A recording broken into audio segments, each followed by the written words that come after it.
naman handang magwelga para panagutin ang Pangulo sa mga higanting nakawana sa mga maanomalyang national budget.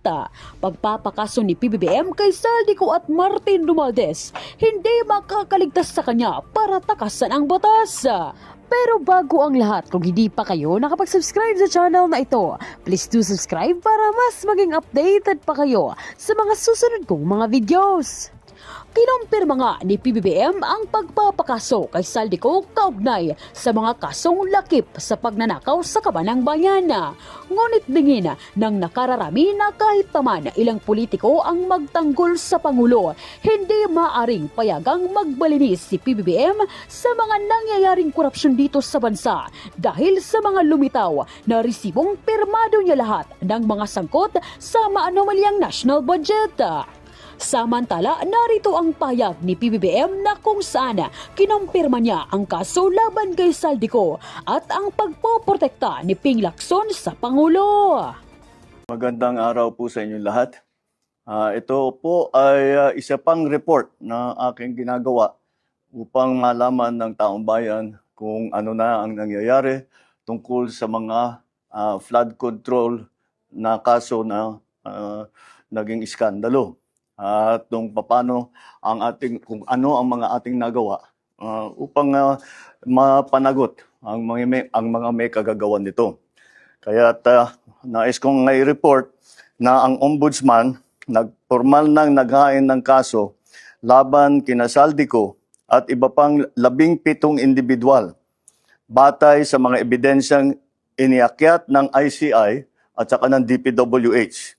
Hindi po ito haka-haka, hindi po ito kwento. Ito po ay tunay na ebidensya. At ito po, para hindi ko na babasahin, pero makikita naman ninyo sa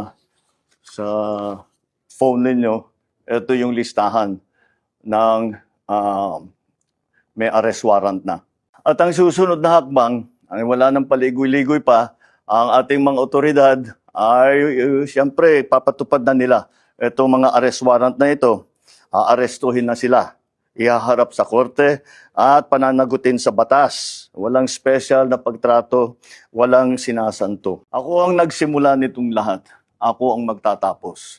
Kaya't asahan po ninyo na wala pong tigil itong aming ginagawa. At kahit na parang napakatagal ang dumaan na panahon, ako'y nagpapasalamat sa pasensya ng ating mga kababayan, ngunit nagbunga na ng resulta ang mga pasensya ninyo. Maraming salamat po. Magandang araw po sa inyo. Announcement na ginawa, yung statement na ginawa ni ex-Congressman Saldico, na nagbintang siya na 100 billion, sinasabi niya na utos daw ng Pangulo na isingit sa BICAM. Your Honor and I both know that the 100 billion, and we went over, I know na, both of us went through the list independently or separately. And you and I agree na totoo yung listahan ng 100 billion pesos. Talaga nasingit sa BICAM. But yung sinasabi ni Saldico on social media as posted, na nag-deliver siya ng 25 billion representing the 25% commission di umano para kay Presidente, that I will attest na hindi totoo. Yun talaga absolutely untrue or false. Untrue or completely false. Why? Because last Sunday, I received a call from the camp of former Undersecretary Roberto Bernardo. Ang sinasabi niya, noong nakita niya si Saldico sa social media na nagsasabing merong 100 billion na di umano inutos ng Pangulo na isingit sa BICAM, napag-alaman ko from Undersecretary Bernardo na may mga tao sa Malacanang, not the President, not authorized by the President, who misrepresented him. I will name some of them. Undersecretary Adrian Bersamin. He name-dropped the President, making Saldico believe na utos ng Pangulo na ipasok sa BICAM yung insertions na 100 billion. Now, Yusek Traigib Olayvar. Other personalities. Anyway, regarding the 100 billion, binrake down, kasi nireview niyo yung kanyang notes, ano? This is all related even to the appointment of Secretary Recto to be the Executive Secretary. As he is now the acting, I guess acting kasi hindi naman pwede magbigay ng ad interim appointment because Congress is not in recess, di ba? So, okay. Anyway, ang sabi niya sa akin, hindi po totoo yan, Mr. Senator. Kasi ang breakdown ng 100 billion, 81 billion, yun yung na-assign sa DPWH. Yung 29 billion, other agencies. Hindi niya alam. Out of the 81 billion or out of the 100 billion, yung sa 81 billion, 52 billion, siya ang personal na nag-handle. Ako po nag-handle nun. Nasa notes niya, ito yung kanyang table, binigyan niya ako ng kopya. 51.01, I think almost 52 billion. Anyway, so 52 billion, yun yung personally hinandle niya.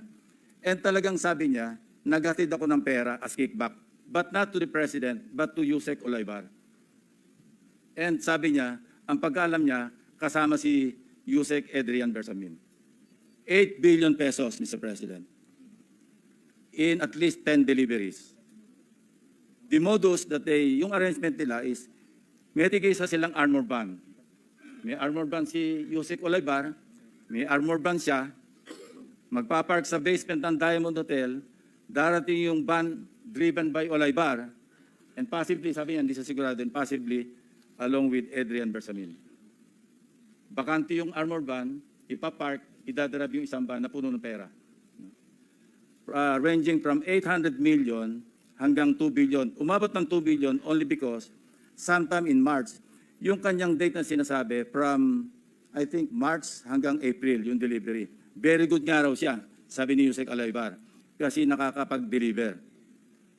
Ang biggest kasi naipon, because March 11, natatandaan niya, inaapuran niya na si Undersecretary Olaybar, nakunin na kasi napupuno na at saka matagal na nakapark. Ang sabi niya, sabi ni Olaybar sa kanya, wag muna kasi magulo ngayon dahil inaaresto si dating Pangulong Duterte. So naipon yung laman ng van, sabi niya, mga 2 billion pesos. That was the single largest or biggest delivery that he made to Olaybar. Kung saan napunta, hindi natin alam. But personally, he knows or he knew that, kasi personally, nagpapalit sila, no? Amounting to 8 billion pesos. 1 billion, he delivered to Secretary Bonoan. So that's 9 billion. Yung 8 billion was representative of 16% of the 81 billion or 82 billion. Ang usapan daw nila initially was 15%, Mr. President. Tumawad pa raw ng 1% si Olaybar, pero suspecha niya, natatawa raw siya dahil para sa sarili na lang ni Olaybar yung additional 1%. Kaya umabot siya ng 16%. 1 billion to Secretary Bonoan. Siya mismo nagbigay. So he was asking for my advice. Ang sabi ko sa kanya, can you put it in your own handwriting? And I'll see to it that it will reach the President. Isapan mo. But I took notes. When he was narrating what he was about to write down, I was taking notes together with my 2 lawyers. He was also with his lawyer. So, and that happened. The President received the handwritten narration. No? Ang sabi niya nga rito, eto, meron akong notes dito.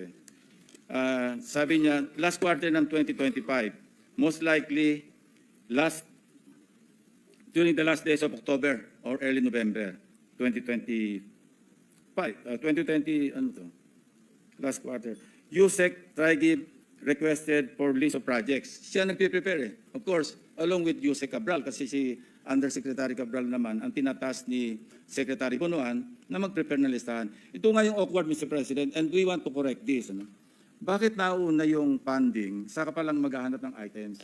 Hindi po ba dapat may items nanggaling sa RDC bago po podohan? Complete with program report, complete with planning. Pero ito po, nauna pa yung pagpopondo, saka pa lang hahanapan ng items na ililista sa NEP. Remember, bukod pa po ito, dahil ito, gaan na ito BICAM na ito eh. And mind you, even during the NEP,